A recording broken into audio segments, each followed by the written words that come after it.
नमस्ते, मेरा नाम है सिद्धांत और मेरे साथ फ्रेम में हैं राजीव दुबे, फॉर्चून इंडिया के संपादक।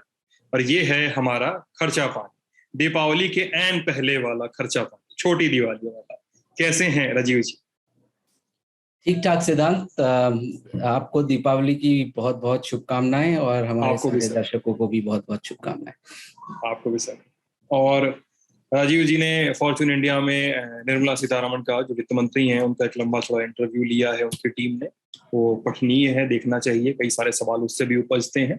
और आज के इंटरव्यू में आज के खर्चा पानी में हम दो तीन चीजों पर बातचीत करेंगे कि बैंकिंग और बैंकिंग के पूरी की वल्नरेबिलिटी को लेकर, उसमें हो सकने वाले खतरों को लेकर आरबीआई ने भिन्न भिन्न तरीकों से चेतावनियां दी हैं। उस चेतावनियों के मतलब क्या हो सकते हैं, उनके अंदर अंडर द लाइन मीनिंग क्या है, इस पर बातचीत करेंगे। खबर है रॉ मटेरियल, कच्चे सामान के दामों को लेकर, सूत से लेकर स्टील तक सब कुछ महंगा है। इस महंगाई पर बातचीत करेंगे, इस रैपिड महंगाई से क्या क्या बदल सकता है। और आखिर में बातचीत करेंगे कि वित्त मंत्री ने पेट्रोलियम, रोड ट्रांसपोर्ट और स्टील मिनिस्ट्री को क्या निर्देश दिए हैं, क्या सुझाव दिए हैं आगे आने वाले समय के बरक्स। तो सबसे पहले राजीव जी, बैंकिंग को लेकर बातचीत किया जाए। एक है prompt corrective action action PCA framework, जो बैंकिंग का तरीका है, उस पर आरबीआई को जिस तरह से नजर रखता है और उसको सुपरवाइज करता है, उसके उसकी नियमावली में आरबीआई ने कुछ बदलाव किए हैं, उसकी रूल बुक में आरबीआई ने चेंज किए, ताकि बैंकों पर सुपरवाइजरी एक्शन समय से लिया जा सके। कहा तो ये जा रहा है। अब इसमें मोटा मोटी तो यही है कि पेमेंट्स बैंक और स्मॉल फाइनेंस बैंक्स को इससे बाहर कर दिया गया। लेकिन अगर थोड़ी सी फाइन डिटेल्स में जाएं तो पीसीएफ फ्रेमवर्क में आरबीआई ने क्या बदलाव किए हैं, पहले इस पे बात की। देखिए सिद्धांत, प्रॉम्प्ट करेक्टिव एक्शन शायद मेरे ख्याल से 2017 में शुरू हुआ था, अगर मुझे अच्छी तरह ध्यान है तो। और उस वक्त उस प्रॉम्प्ट करेक्टिव एक्शन का ऑब्जेक्टिव ये था कि जो भी बैंक्स जो हैं, प्राइवेट सेक्टर या पब्लिक सेक्टर, जो इस हालात में हैं, इस सिचुएशन में हैं कि वो डिफॉल्ट कर सकते हैं, जो ऐसी सिचुएशन आ सकती है कि उनके पास इतना पैसा नहीं है कि वो अपनी जो लोग डिपॉजिटर्स हैं उनको पैसा, वो अगर मांगे वो पैसा दे नहीं पाए, तो बैंकों के ऊपर या बैंकिंग सेक्टर के ऊपर जो झटका लगेगा ऐसी खबर का, वो जो बोलते हैं रन ऑन द बैंक्स। जब सारे डिपॉजिटर्स अगर आज की तारीख में भी अपनी बैंक्स के पास लाइन लगा के खड़े हो जाएं कि मुझे जितना मैंने जमा किया है वो सब पैसा चाहिए, तो वो रन ऑन द बैंक्स माना जाता है। वो रन ऑन द बैंक्स की सिचुएशन ना आए, क्योंकि कोई भी बैंक इस चीज के लिए तैयार नहीं होती है किसी भी वक्त कि सारे डिपॉजिटर्स उसके पास आके उससे पैसा मांगे। तो एक रेशियो होता है जिसके बेसिस पे वो काम करते हैं कि इतने डिपॉजिटर्स होंगे, इतने विड्रॉल्स लोग मांगेंगे, तो उस हिसाब से वो काम होता है। तो ये ऐसी सिचुएशन में को अवॉइड करने के लिए, और ऐसी बैंकिंग सेक्टर के ऊपर बहुत बड़ा कोई खतरा नहीं हो जाए, ऐसी सिचुएशन को अवॉइड करने के लिए प्रॉम्प्ट करेक्टिव एक्शन लिया गया था। प्रॉम्प्ट करेक्टिव एक्शन में क्या होता है कि वो आरबीआई ये बोलती है कि बैंक बोर्ड की काफी पावर्स को वो विड्रॉ कर लेती है। उस का बैंक बोर्ड के पास अपने एसेट्स को बेचने की पावर नहीं होती, बैंक बोर्ड को अपने एक्सपेंशन की पावर नहीं होती, नए ब्रांचेस या नए एटीएम्स खोलने की पावर नहीं होती। बेसिकली उनका ये कहना होता है कि आप जो कुछ भी आपके फाइनेंशियल्स हैं उनको टाइटन करिए, आप अपने फाइनेंशियल्स को में सुधार करिए, और उसके बाद आप किसी भी तरह की नॉर्मल बैंकिंग एक्टिविटी या फिर एक्सपेंशन में ध्यान दे सकते हैं। तो जो आरबीआई ने ये जो कल अनाउंस किया है, उसका मेन अगर आप ब्रॉडली अगर देखिए तो उसमें बहुत ज्यादा चेंज नहीं है, लेकिन थोड़े थोड़े ट्वीकिंग की गई है। जैसे कि बैंक्स को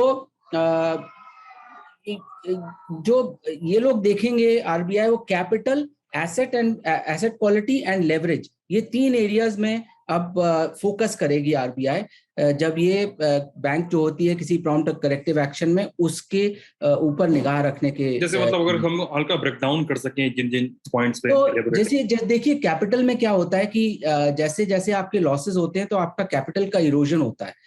तो कैपिटल का इरोजन हो रहा है या नहीं हो रहा है उस पर ध्यान दिया जाएगा लगातार।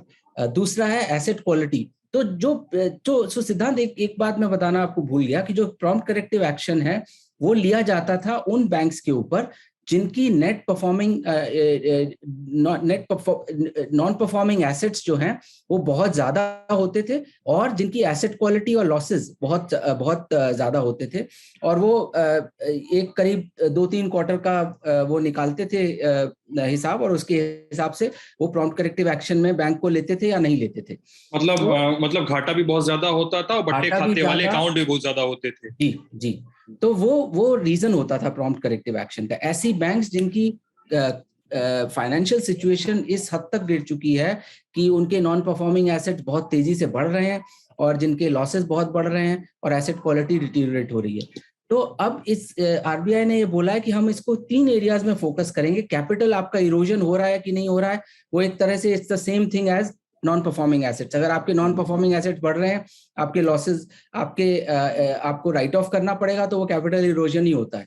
Asset quality almost the same, मिला जुला के घाटा ही है आपके खाते पे। आपके नहीं आपके जो एसेट क्वालिटी है वो इंप्रूव हो रही है, डिटीरियोरेट हो रही है। एसेट क्वालिटी से उनका मतलब है कि जो आप लोन देते हैं लोगों को,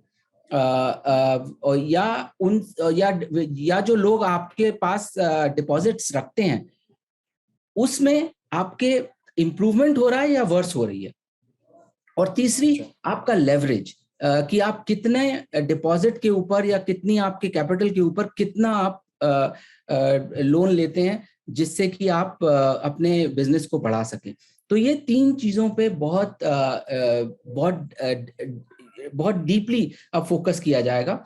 और दूसरा उन्होंने ये भी बताया कि अगर आप पीसीए फ्रेमवर्क में हैं तो ऐसा हो सकता है कि आपके ऊपर रिस्ट्रिक्शन लगाया जाए कि आप डिविडेंड भी नहीं दे सकते हैं, आप जो प्रॉफिट्स होते हैं वो या प्रॉफिट या जो ग्रॉस प्रॉफिट होते हैं उसको भी किसी तरह आप नहीं दे सकते हैं किसी को। प्रोमोटर्स या ओनर्स को बोला जा सकता है कि आप और कैपिटल लाइए। और ब्रांच एक्सपेंशन तो जैसे मैंने बोला था वो पहले से ही उनके ऊपर रिस्ट्रिक्टेड था, वो ऑलमोस्ट कंटिन्यू रहेगा। और जैसे आप अपनी ब्रांच का एक्सपेंड नहीं कर सकते, या एसेट्स को बेचने के लिए वो बोलते हैं कि आप कोर बिजनेस पे फोकस करिए।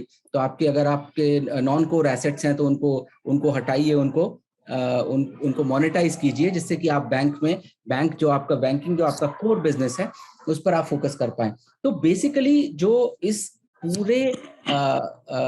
पूरे अनाउंसमेंट का जो ऑब्जेक्टिव है वो पीसीए फ्रेमवर्क को टाइटन करने का है, जिससे कि जैसे जैसे इकोनॉमी खुल रही है सिद्धांत, वैसे वैसे आप देखेंगे कि कई इंडस्ट्रीज जो स्ट्रेस्ड इंडस्ट्रीज हैं उनका इम्पैक्ट अब बैंक्स पे आता नजर आएगा, क्योंकि अभी आपका मॉरेटोरियम भी खत्म हो रहा है, रिलीफ मिला हुआ था, अब पैसा चुकाने की बारी है। मिला हुआ था। तो जैसे जैसे जनवरी से लेकर और मार्च तक उसका इफेक्ट आना शुरू होगा बैंक्स की बैलेंस शीट्स के ऊपर, उसके ऊपर चेतावनी है एक तरह से आरबीआई की बैंक्स को कि अगर आपका क्वालिटी डिटीरियोरेट हो रही है एसेट्स की या कैपिटल की, तो हम आप पर नजर रखेंगे। हाँ, क्योंकि ये जो 2 नवंबर की एक मीटिंग हुई है, इसको खबर में क्लब भी कर सकते हैं। मुझे लगता है कि अगर बैंकिंग की बात हो रही है उसमें आरबीआई के गवर्नर शक्तिकांत दास और deputy governor MK Jain, Rajeshwar Rao और टी रविशंकर, ये तीनों मौजूद थे। उसमें प्राइवेट और पब्लिक सेक्टर के बैंक्स के सीईओज और चेयरमैन वगैरह मौजूद थे वहां पे।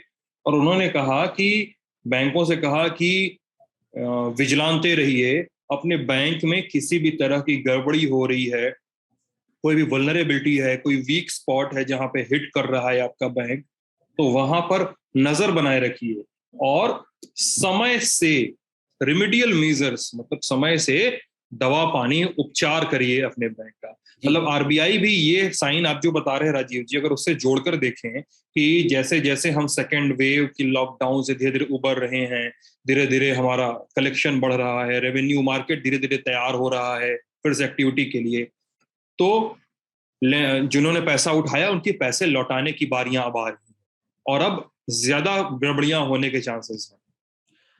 जी सिद्धांत, ये बहुत इकोनॉमिस्ट ने ये चिताया है पूरे देश को और इकोनॉमी को और बैंक्स को, रिजर्व बैंक को भी, कि जैसे जैसे ये मॉरेटोरियम का टाइम खत्म होगा दिसंबर 31 को, और जैसे जैसे आपको जितनी भी रिलीफ मिली हुई है कोविड की वजह से वो खत्म होगी, तो आप देखेंगे कि जो कंपनीज के ऊपर जो स्ट्रेस है वो और तेजी से नजर आएगा, और वो स्ट्रेस डायरेक्टली इम्पैक्ट करता है बैंक्स के फाइनेंशियल्स को। मान लीजिए कंपनीज उस सिचुएशन से उबरने के बाद और मॉरेटोरियम से उबरने के बाद अचानक लॉसेस में जाती है, क्योंकि इकोनॉमी पूरी तरह से तो अभी भी खुली नहीं है, और ना ही हमारे देश में कंजम्पशन और उसका इतनी तेजी से बढ़ोतरी हो रही है कि आप जनवरी 1 से इमीडिएटली प्रॉफिट में आपका बिजनेस हो। तो ऐसा हो सकता है कि जब तक ये फाइनेंशियल ईयर क्लोजर का टाइम आए 31 मार्च तक, तो जो स्ट्रेस है वो कंपनीज की बैलेंस शीट पर, वो बैंक्स की बैलेंस शीट्स पर भी नजर आने लगे। तो इस बारे में आरबीआई की चेतावनी है, और जैसा मैं बोल रहा था, बहुत से इकोनॉमिस्ट ने ये बोला है और ये चेताया है कि आपको बहुत सतर्क रहना होगा, क्योंकि वो स्ट्रेस जो है वो जनवरी और मार्च के बीच में बहुत तेजी से नजर आएगा। और ये जो चेतावनियां हैं अभी ही नहीं राजीव जी, जब फर्स्ट वेव आई थी, कोविड आया था, लॉकडाउन आया था, तभी लोगों ने चेताना शुरू कर दिया था कि बैंकों को लोन के लिए इतना पुश नहीं करना चाहिए, क्योंकि जब चीजें ठीक होंगी तो इकोनॉमी इस हालत में नहीं रहेगी कि बैंक अपना पैसा वापस उठा पाएंगे वापस मार्केट से। ये बार बार चेताया गया था आरबीआई के या सरकार के प्रेशर में, जिस प्रेशर में भी बैंकों ने लोन डिसबर्स करना चालू किया था। जी जी, बिल्कुल सही है। पिछले एक साल से जो भी हमारी इकोनॉमी की हालत है, पहले क्वार्टर में आपने देखा पिछले साल 24% डिक्लाइन हुआ इकोनॉमी। इस साल उस क्वार्टर में 20% की बढ़ोतरी हुई है, लेकिन जैसा हम पहले भी बात कर चुके हैं, आपकी इकोनॉमी 100 से 76 पर श्रिंक कर चुकी है, तो 76 पर जब आप 20% ग्रो करते हैं तो वो आपका 4% का बैलेंस नहीं रहता है, वो बैलेंस रहता है करीब 7 से 8% का, 9% का। तो अभी भी इकोनॉमी को उतना उबरना बाकी है जो 2019 की इकोनॉमी थी। तो जैसे जैसे ये इकोनॉमी खुलती है, बिजनेस खुलते हैं, ये बात तो एकदम क्लियर हो गई है सिद्धांत, कि जो हमारी इकोनॉमी 1,46 लाख करोड़ की के करीब थी 2019 में, वो सिचुएशन आते आते भी हमको 2022-23 का समय लगेगा। इसका मतलब है कि 2 साल मिनिमम 2021 और 21-22 का लॉस हुआ है। हम जो सिचुएशन 2019 में थे इकोनॉमी की साइज की, वही सिचुएशन हमारी 22 की शुरुआत में होगी। तो 2 साल का पूरा लॉस इकोनॉमी को हो चुका है, और उससे उबरने के लिए ये बहुत जरूरी है कि इकोनॉमी जल्दी जल्दी खुले, और जैसे जैसे सिचुएशन नॉर्मलाइज हो तो देश में कंजम्पशन बढ़े, देश में इन्वेस्टमेंट बढ़े। और जैसा कि आपने निर्मला जी के इंटरव्यू में देखा, वो ये बहुत कॉन्फिडेंट है इस बारे में कि ऐसे कई सेक्टर्स हैं, जैसे सीमेंट हुआ, स्टील हुआ, ऐसे कई सेक्टर्स हैं जो उनके हिसाब से, रियल एस्टेट हुआ, जहां पर इन्वेस्टमेंट आना शुरू हो चुका है, और बहुत सी ऐसे सेक्टर्स में इन्वेस्टमेंट के बारे में सोचना शुरू कर दिया है इंडस्ट्रियलिस्ट ने। तो उनके हिसाब से जो हमारा इकोनॉमिक ट्रैजेक्टरी होगा, वो यहाँ से हम सिर्फ फास्टेस्ट ग्रोइंग इकोनॉमी की तरफ बढ़ेंगे, और वही उनकी उम्मीद है। चलिए अगली खबर की ओर चलते हैं राजीव जी। रॉ मटेरियल्स, सूत से लेकर स्टील तक सब कुछ के दाम बहुत ज्यादा हो चुके हैं। 30% से 50% तक की बढ़ोतरी है। ये रॉ मटेरियल्स की मैं बात कर रहा हूँ। कुछ दिनों पहले एक आध रोज पहले ही रॉ मटेरियल्स को लेकर ये भी खबर आई थी कि स्टील के दाम 3,500 से लेकर 5,000 तक प्रति टन तक बढ़े हुए हैं। इतनी ज्यादा तेजी, मतलब कोई चीज 50 रुपए की थी तो वो 75 रुपए की बिक रही है, 100 रुपए की थी तो 150 रुपए की बिक रही है। कितनी बढ़ोतरी लगभग लगभग देखी जा रही है, मैक्सिमम अगर देखा जाए। ये दायरा बढ़ाते जाइए तो परसेंटेज के हिसाब से वो दायरा और बढ़ता जाएगा। तो जाहिर सी बात है, कच्चा माल जब इतना महंगा मिलेगा तो मैन्युफैक्चरिंग में प्रॉब्लम होगी, हो रही होगी, और उसमें दिक्कत होगी, शॉर्टफॉल होगा। सिद्धांत, ये हाँ जी। पूरे इंडस्ट्री में इस वक्त मैन्युफैक्चरिंग सेक्टर में बहुत बड़ा रेड अलर्ट है, सिर्फ इसी की वजह से। रॉ मटेरियल्स के दाम बढ़ने की कई वजह हैं। चाइना को तो डेफिनेटली डायरेक्ट इम्पैक्ट है रॉ मटेरियल सप्लाईज में, क्योंकि सप्लाईज उतनी तेजी से नहीं आ रही हैं जितनी पहले आती थी।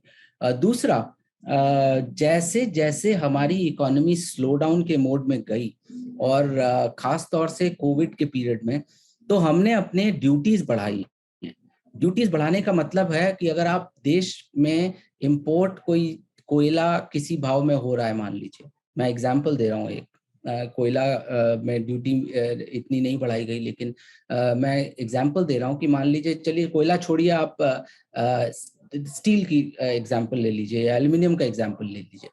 अगर उसमें आपने ड्यूटी बढ़ाई है, उसका मतलब है कि आपने उस देशवासियों के लिए उस प्रोडक्ट की कीमत बढ़ा दी है ऑटोमेटिकली।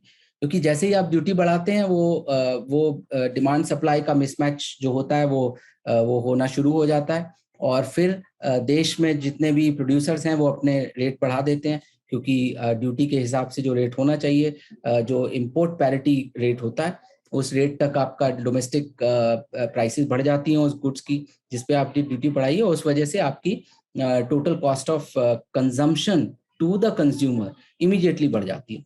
तो इसके ये वजह दो हैं। तीसरी वजह है पेट्रोल और डीजल की प्राइसेस जो बढ़ी हैं, उससे जो मूवमेंट गुड्स का है, अगर बहुत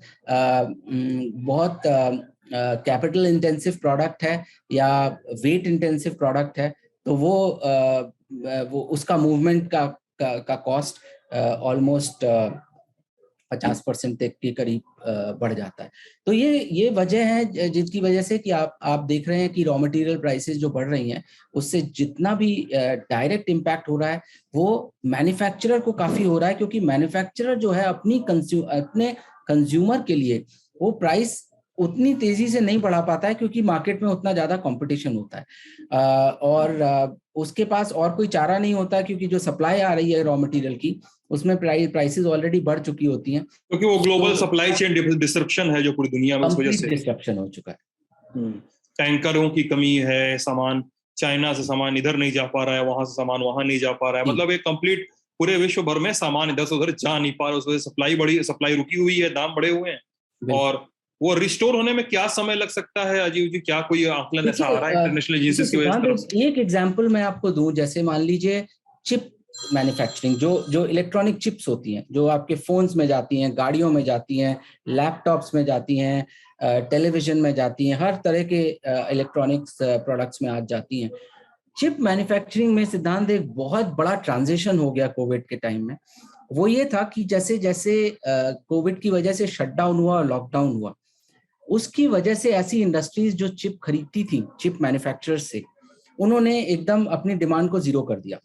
जैसे ऑटोमोबाइल्स, जैसे टेलीविजन, जैसे वॉशिंग मशीन, जैसे फ्रिज, ऐसी चीजों ने। उसमें क्या हुआ कि जैसे जैसे ये डिमांड जीरो हो गई, तो चिप मैन्युफैक्चरर्स एक तरह से लकी थे कि जैसे इनकी डिमांड कम हो रही थी, दूसरे सेक्टर्स में डिमांड बढ़ रही थी। वर्क फ्रॉम होम की वजह से लैपटॉप्स की डिमांड बढ़ी, वर्क फ्रॉम होम की वजह से फोन्स की डिमांड बढ़ी, तो और राउटर्स की डिमांड बढ़ी। उन चीजों की जो डिमांड बढ़ी, टेलीकॉम सर्विसेज की डिमांड बढ़ी, तो टेलीकॉम इक्विपमेंट मेकर्स ने अपनी चिप ज्यादा खरीदना शुरू किया। तो इन लोगों ने जो चिप मैन्युफैक्चरर्स थे, उन्होंने सारी सप्लाई डाइवर्ट कर दी इन मैन्युफैक्चरर्स की तरफ। अब जैसे जैसे लॉकडाउन खुला, तो आपके जो ये आपके गाड़ी के मैन्युफैक्चरर्स या फिर टेलीविजन मैन्युफैक्चरर्स वापस चिप मैन्युफैक्चरर्स के पास गए कि भाई हमारा कॉन्ट्रैक्ट है, आप हमको चिप्स दीजिए। तो उन्होंने कहा कि कॉन्ट्रैक्ट तो अब वैलिड नहीं है, क्योंकि जब कॉन्ट्रैक्ट था तब आपने डिमांड उठाई नहीं, अब हमने वो डाइवर्ट कर चुके हैं। तो ये समय, इस वक्त ऐसी सिचुएशन आ गई है कि आधी इंडस्ट्रीज जिनको चिप चाहिए, इसी वजह से आप देख रहे हैं कि जो गाड़ियां बहुत तेजी से बिक रही हैं, जैसे महिंद्रा की थार की बहुत अच्छी डिमांड है इस वक्त, या फिर टोयोटा की कुछ गाड़ियों की बहुत अच्छी डिमांड है, मारुति की भी कुछ गाड़ियों की बहुत अच्छी डिमांड है। एमजी मोटर्स बोलता है कि हमारे जो डिमांड है उसका हम सिर्फ 65 से 75% ही मीट कर पा रहे हैं। वो इसलिए हो रहा है क्योंकि जो उनको चिप्स चाहिए इन चिप मैन्युफैक्चरर्स से, चिप मैन्युफैक्चरर्स ने अपने हाथ खड़े कर दिए, कहते हैं कि अब तो हम दे नहीं सकते, हमने तो वो सप्लाई डाइवर्ट कर दी है, आपको और चाहिए तो हम नई सप्लाई के लिए नया प्लांट डालते हैं, और जब तक वो बनेगा तब तक आप वेट करें। जैसे, तो ये बहुत बड़ा डिमांड सप्लाई का मिसमैच जैसा एक एग्जांपल की तरह से मैं दे रहा हूँ। ऐसे बहुत सारे एग्जांपल्स है, इंडस्ट्री बाय इंडस्ट्री अगर आप देखिए तो या तो डाइवर्जन हो गया है, या कहीं पर रिस्ट्रिक्शंस हो गए हैं, या कहीं पर उतनी सप्लाई वो दे नहीं पा रहे हैं क्योंकि वो प्लांट्स ही काम नहीं कर रहे हैं, प्लांट्स पूरे कैपेसिटी पे काम नहीं कर रहे हैं। तो बहुत तरह के डिस्ट्रप्शंस हुए हैं ऐसे, और इन वजह से आप देख रहे हैं ये जो डिमांड सप्लाई चेन के जो डिसोनेंस नजर आ रही है इस इंडस्ट्री बाय इंडस्ट्री में, उसकी मेन वजह सिर्फ यही है। ठीक है राजीव जी, मतलब ये तो मैं इस स्टोरी में एक चीज और भी बात पूछना चाहता हूँ कि व्यापारी जो हैं, एसोसिएशंस मेंबर और व्यापारी, बड़े बड़े व्यापारी, वो इस पूरे सप्लाई चेन डिसरप्शन के बाद ये जो कॉस्ट में एक उछाल आया है रॉ मटेरियल्स के, उसको लेकर क्या प्रोजेक्शन देख रहे हैं, क्या सोच रहे हैं आगे कि क्या हो सकता है आगे, वो कैसा सिनेरियो देख रहे हैं आगे? जो भी सप्लाई चेन का डिसरप्शन है, जितनी तेजी से हुआ था, जैसे जैसे इकोनॉमी खुल रही है उतनी तेजी से उसमें नॉर्मलाइजेशन नहीं हो सकता है। तो नॉर्मलाइजेशन होने के लिए वो पहले उनको उम्मीद थी कि कोई 2 से 3 क्वार्टर में हो जाएगी, लेकिन इस वक्त किसी भी इंडस्ट्री में अगर आप बात करें तो वो ये बोलते हैं कि नॉर्मलाइजेशन होने में कम से कम 1 साल और ज्यादा से ज्यादा 2 साल लग सकता है।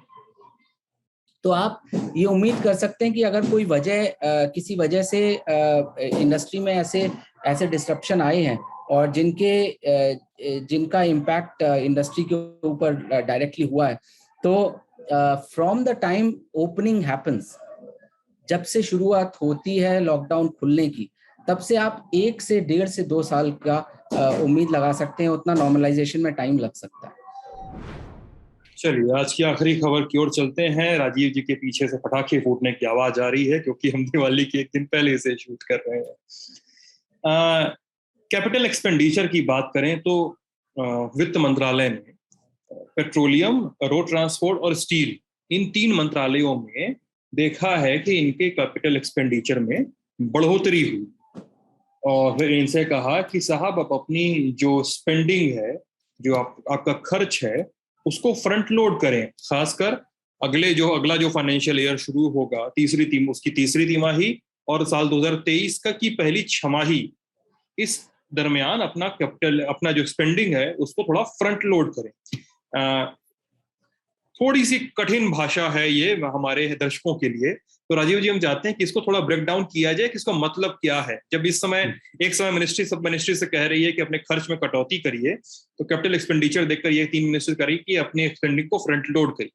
क्या मतलब होता है राजीव? देखिए, उसकी फ्रंट लोड का बहुत सिंपल मीनिंग ये है कि जैसे मान लीजिए आप साल के बीच में होते हैं, लेकिन मान लीजिए आपने 100 रुपए का खर्चा करने की ठानी है, तो आप पहले क्वार्टर में 25 करेंगे, दूसरे क्वार्टर में 25 करेंगे, तीसरे में 25 और चौथे में 25। अब वित्त मंत्री ये बोल रहे हैं, उनकी वजह जो है, और जैसा मैंने आपको बताया कि वित्त मंत्री ने हमारे इंटरव्यू में, फॉर्च्यून इंडिया के साथ इंटरव्यू में ये साफ साफ कहा कि जो फोकस भारत सरकार का 2021-22 के बजट में था, वो ही फोकस 22-23 के बजट में रहेगा। और वो 2 मेजर एरियाज उन्होंने बताए, infrastructure which is capital expenditure again, और हेल्थ हेल्थ इंफ्रास्ट्रक्चर, तो कैपिटल एक्सपेंडिचर और हेल्थ इंफ्रास्ट्रक्चर, तो रोड्स बनाने का, ब्रिज बनाने का, नए नए हॉस्पिटल बनाने का, तो हेल्थ और primary health infrastructure, secondary health infrastructure, उस सबको इम्प्रूव करने का देश भर में ये उनकी प्रायोरिटी है अगले साल के उसमें।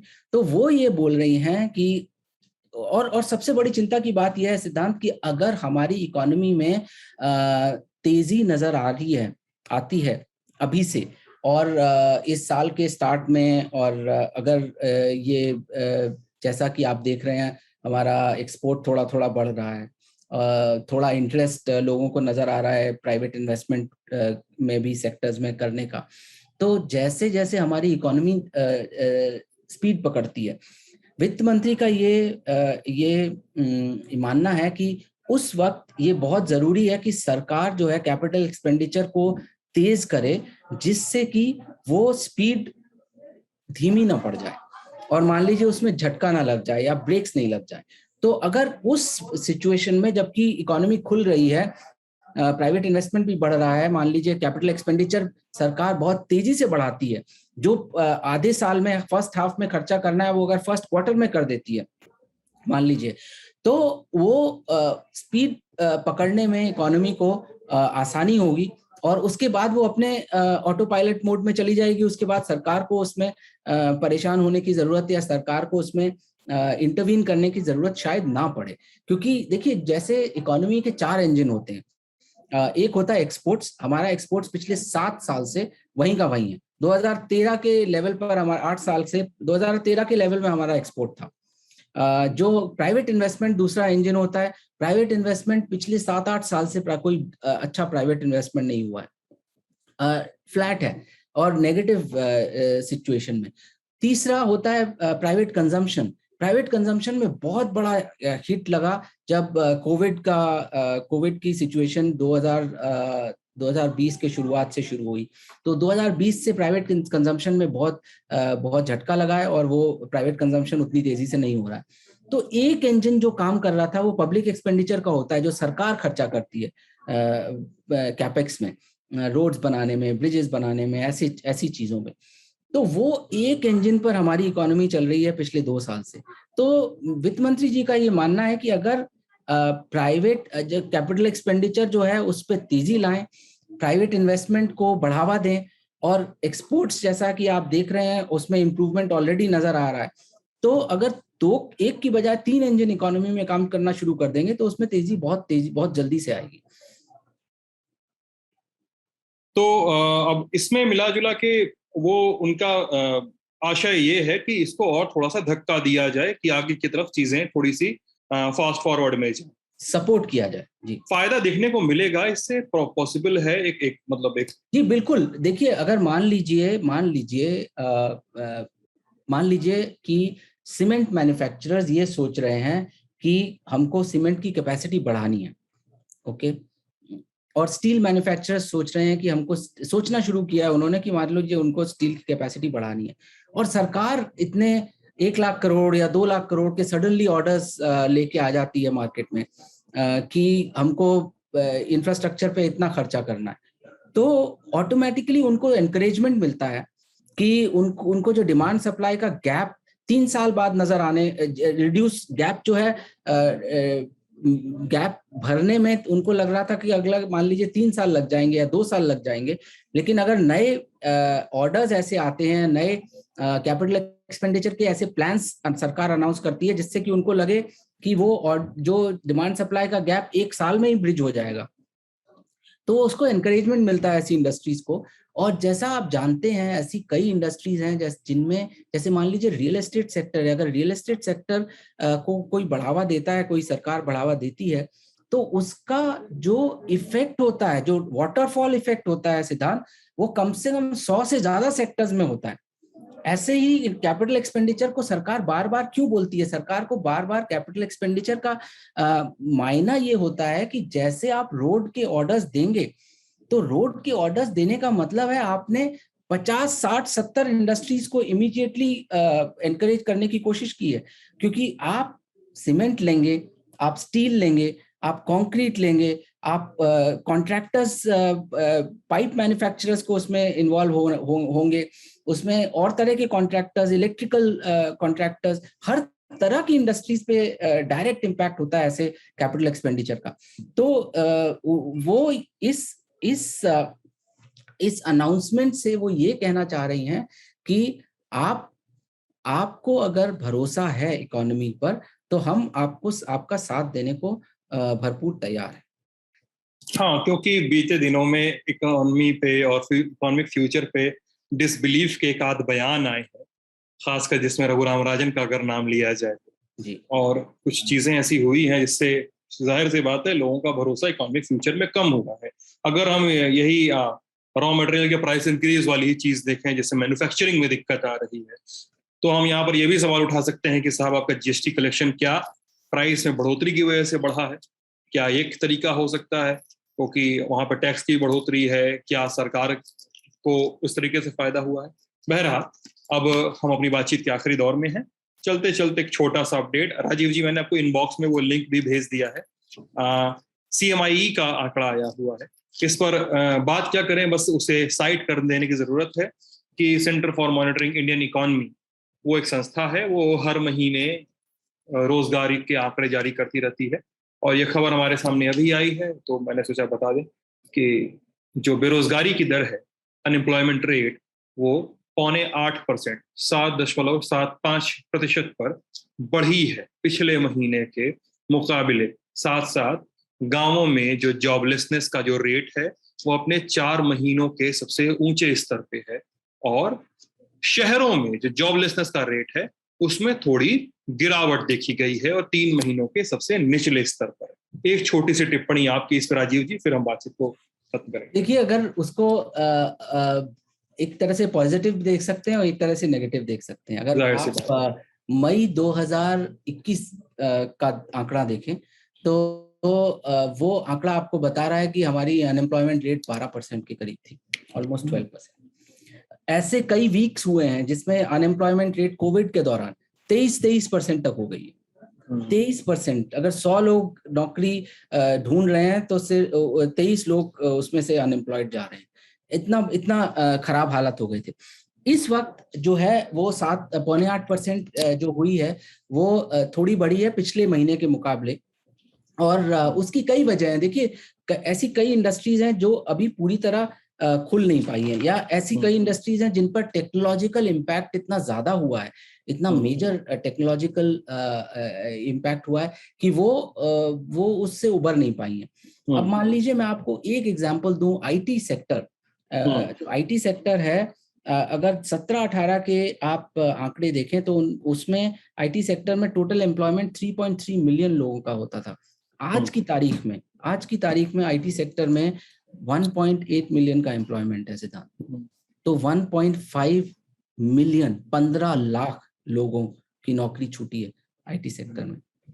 ऐसे ही आप देखिए, एजुकेशन सेक्टर बहुत बड़ा एम्प्लॉयर है। 15 मिलियन का एम्प्लॉयमेंट 19-20 में होता था, आज की तारीख में 10 मिलियन का एम्प्लॉयमेंट है सितंबर में।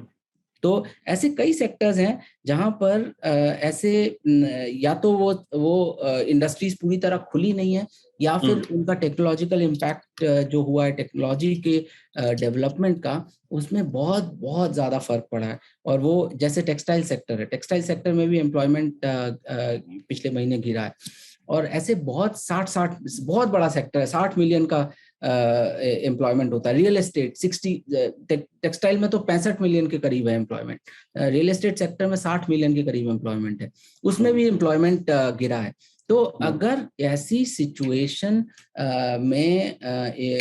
ऐसी सिचुएशन इकोनॉमी की है, तो ये उसका डायरेक्ट कोरिलेशन है। और मेरे ख्याल से जैसे जैसे ये इकोनॉमी खुलती है, जैसे जैसे इकोनॉमी में कॉन्फिडेंस बढ़ता है, फैक्ट्रियां पूरी कैपेसिटी में काम करेंगी, बिल्कुल मेरे ख्याल से ये इतनी तेजी से वापस आएगा कि मेरे ख्याल से ये वापस 4 से 6% के रेंज में जो रहता था वैसा रहेगा।